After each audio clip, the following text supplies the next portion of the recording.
Hello guys, welcome back to another video. Today we are going to be reacting to movie sequels by the Untold. One Dates Reacts. Okay, so let's start. Classic kids movie made in the 70s about a pig and a spider. Do you all remember that classic kids movie made in the 70s about a pig and a spider? Yeah, Charlotte's Web. Remember how it made us a lot of money? Wait, didn't we already have this conversation? Yeah, we did.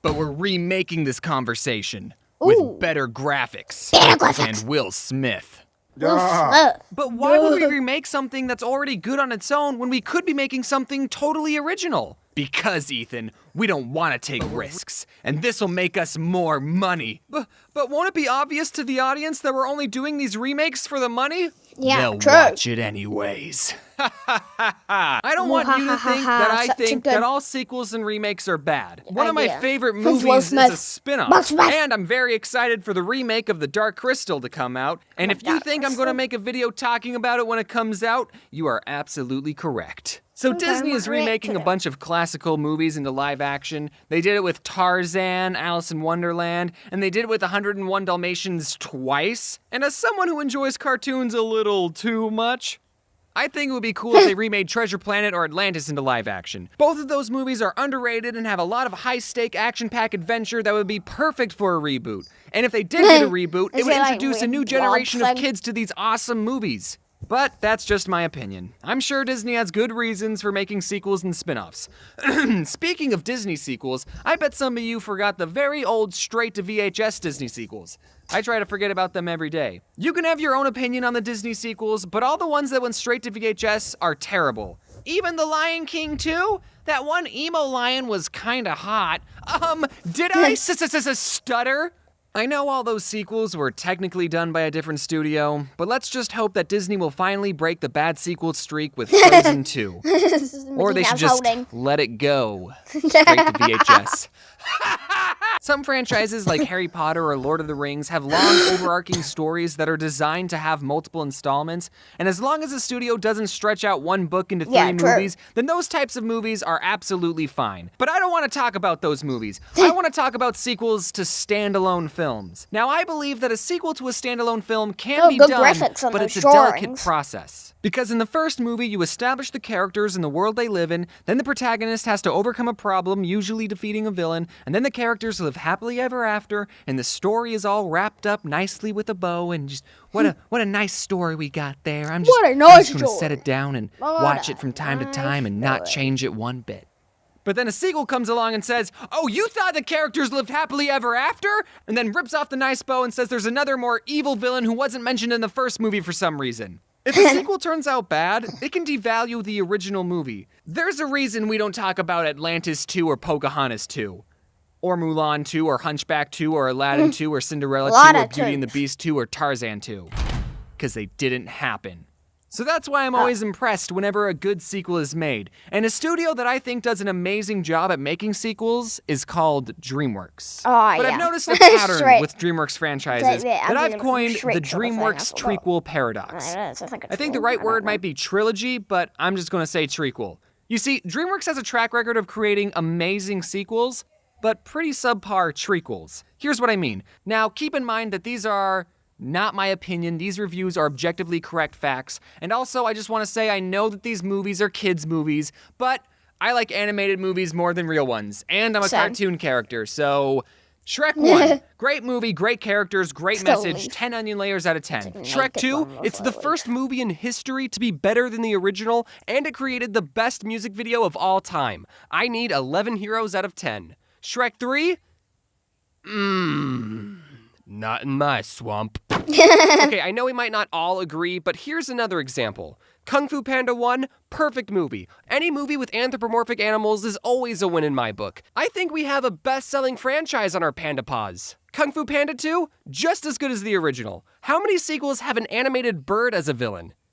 Besides Stuart Little 2. So far, we got 10s across the board, but then Kung Fu Panda 3 comes along and I'm sorry, Jablinski, I just wasn't feeling this one. Which is why I was so worried for How to Train Your Dragon 3, and let's just say the DreamWorks trequel paradox didn't break its trend. However, there's one franchise that doesn't follow the DreamWorks trequel paradox, and it haunts my dreams works. And that franchise is Madagascar. I remember loving this movie as a kid, and apparently I wasn't the only kid who enjoyed it because it made $193,595,521. So DreamWorks made 2 more of these movies and created the thing that haunts my dreams. Now, personally, I don't really care for these movies. They're fine. I haven't rewatched them at all, so 5 out of 10. But there's another movie in this franchise. A movie that shouldn't be as good as it is, and honestly, I'm a little embarrassed to admit that it might make the list of my top 5 favorite movies. I don't think enough people are talking about this movie, so I'm going to be the one who breaks the ice. That metaphor is relevant because we're talking about Penguins of Madagascar. Oh, yeah, Penguins of Madagascar is the best movie that features penguins ever. I know that. Better than Happy Feet and Happy Feet 2, and it's 1,000 times more realistic than March of the Penguins. There's a scene where the penguins fall off an airplane and go hopping from one airplane to another. It's so entertaining, and it's all done in one continuous camera shot. So I'm not talking with a hint of irony when I say that this scene is a cinematic masterpiece. I don't remember when I first watched Penguins of Madagascar. It came out when I was 18, so I'm probably not the target demographic, but I remember after watching it thinking, wow, that's a good movie. And I didn't think about that movie again until years later on Halloween night 2018. I was in a Discord call with some friends who were also spending their Halloween night behind a computer, and naturally we were discussing which Madagascar sequel was better. Some people actually liked the second one, which was surprising, and I said, well, no matter what you think of the sequels, at least we can all agree that Penguins of Madagascar is better than both of them, right? And everyone in the call was like, what are you talking about? And instead of watching a scary movie that Halloween night, we all virtually watched a movie about penguins together, and I think everyone liked it. Okay, let's talk about another studio, Pixar. Pixar movies do a good job at appealing to a wide audience. Kids like them because they're a cartoon, and adults like them because of their heavy themes like old people dying. Almost every movie Pixar has made has been a cinematic classic. Penguins of Madagascar, however, is not one of those emotionally inducing movies. It doesn't teach a thought-provoking life lesson. It's an hour and a half of penguins fighting an octopus, and I love it. Every morning when I watch Penguins of Madagascar, I feel like a kid again. I am jealous of the writing in this movie. Okay, there's one fart joke, but that's my only complaint. Now, do I think Penguins is better than all of these Pixar movies? No, definitely not. But I do think this movie is really good, and IMDb gave it a 6.7 when it clearly deserves a 10. I don't know if this video convinced you to watch Penguins of Madagascar, but if you're retroactively looking for the next summer blockbuster movie to watch, then it's got my recommendation. James, are you being sponsored by Penguins? I wish. There wasn't really a point to this video, I just wanted an excuse to talk about my favorite DreamWorks spinoff. So, in conclusion, I'm really excited for The Dark Crystal 2 coming out on Netflix. The show's being released on August 30th, which is coincidentally this channel's 5-year anniversary. So don't expect me to work that day. Okay, admittedly, this video went off the rails a tiny bit. Okay, so hope you enjoyed this video, and I'll see you next time on Dex Reacts.